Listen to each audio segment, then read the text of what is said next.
Welcome back, you guys. We are officially into fall, and it kind of feels like I'm going to be able to make a push to kind of get my yard back before we do eventually go into winter dormancy, because that does happen really late in my area. I've probably got at least until around Thanksgiving or so to get it back looking really nice. We've still only had that one good rain, really one rain at all, that we had at the end of August.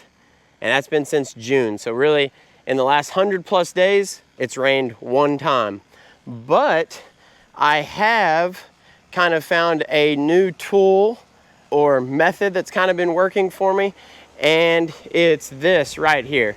So I bought this hose really for my foundation because it's been so dry, and I've already shown you the cracks in some of my previous videos. And they were getting pretty bad along the edge of my house, but also along the fence line. So I bought this really to combat that problem. So that is still the primary way that I'm using it. However, I've also just started to kind of coil it in areas that are dry and needing some help. And I've found that that's actually been really effective, and it actually is okay to do even within our water restrictions, because the way that our water restrictions read, as long as the water is not spraying in the air, then you can do the handheld hose, which would be what that is basically, as much as you need. So since it is dripping directly on the ground, it's actually helped me out considerably. And I'll just show you right here. I know I've got some pretty bad shadows, but you can see like the side of my yard here, we don't have any more dry spots. And I'm sure that if I looked back and found some of my older footage, which I'll try to do, that you would probably see some dry spots in that area. Same thing right here, right on the entrance.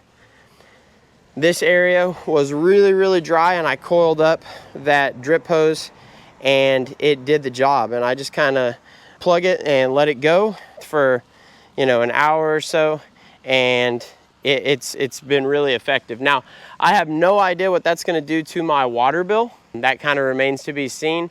I don't think it'll be anything too terribly serious, but it has done a good job helping me out in my yard. And you can see just overall, the front yard is looking better than it has been in quite a while. And I think in large part, it is due to that drip irrigation. And I still haven't put any products on it. So I haven't put any products down in my yard since probably the very end of May, maybe the very beginning of June.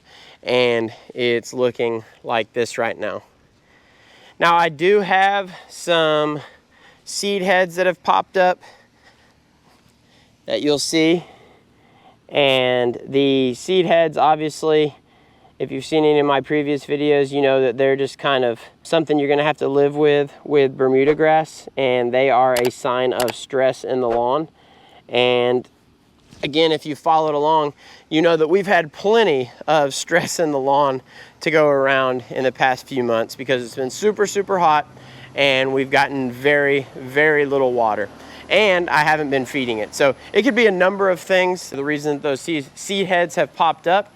But if we can just get a little run of good rain, which sounds like a impossibility right now because one rain in 100 days is really crazy. But if we could just get a nice little run of good rain, I could really get the lawn back up to kind of where I'm used to having it at, where y'all are used to seeing it at before it goes into that winter dormancy.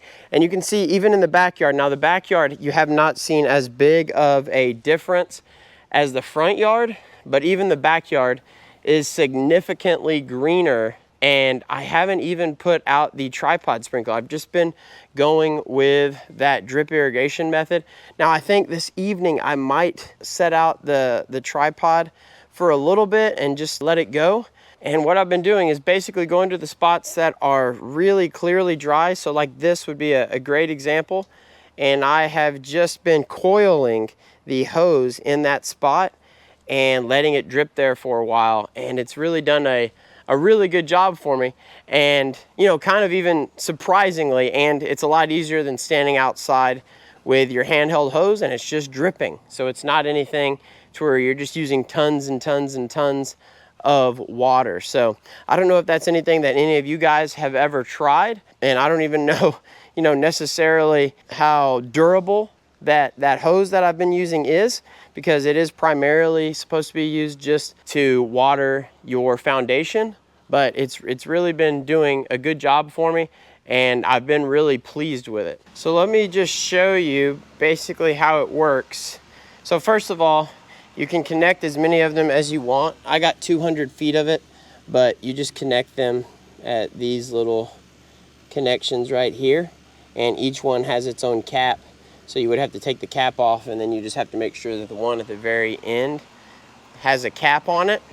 But even this spot right here, this is that really dry spot that I showed you throughout the summer, to where it just gets toasted by that window. I coiled the hose up here just one time so far, and you see that it's already a lot greener. So right now I'm trying to really go after this area that's about 2 or 3 feet from the base of the house, and we'll see how it looks in a few days as well. But let me just go down here, and you can really see once I lift it up just what it's doing. So it's literally just dripping in place, and in the backyard it really does a pretty good job, because the backyard has that pitch, and it goes downhill as it drips. So that thing really has helped me kind of nurse the lawn back to health. And really what I want is to just get a good rain that's forecasted, like a high percentage rain that's forecasted, so I can apply some fertilizer and really see if I can push the lawn a little bit here going into fall, because it is plenty hot enough still, and it will be plenty hot enough still at least until, like I said, probably at least mid-November, even around pushing it a little bit towards Thanksgiving. We'll have enough heat to where we can still have really nice lawns down here in my area. Now, another question that a lot of you guys are probably wondering about right now is if you should be putting out your pre-emergent, and that completely depends on where you live. But I can tell you right now, if you're down here in more southern Texas, we have not had highs under like 96 degrees ever, okay, since May. And we've been in the hundreds even after it dipped a little bit to the mid 90s, but we've been in the hundreds again for the past week, and we're in the mid 90s at least for the next 2 weeks. So you don't have to freak out about getting your pre-emergent down right now. Really, the main thing about weeds in your lawn, if you are just out in your lawn, working in your lawn all the time, you're not gonna get a ton of weeds. And we have to be out in our lawn because our grass is gonna continue to grow at least for the next 2 months. So continue to work in your lawn. You're gonna keep the weeds at bay just doing that automatically. And to be honest with you, early October, mid-October, it'll probably be okay. If you can put down your pre-emergent in October down here, and I know a lot of people are rolling their eyes or shaking their head at this, but it is that hot, and it really does come down to you just being in the lawn. So if you're in the lawn, then your lawn is going to stay well manicured. You're not gonna see a ton of weeds anyway. So stay in your lawn, stay on top of it. You're gonna keep the weeds at bay that way.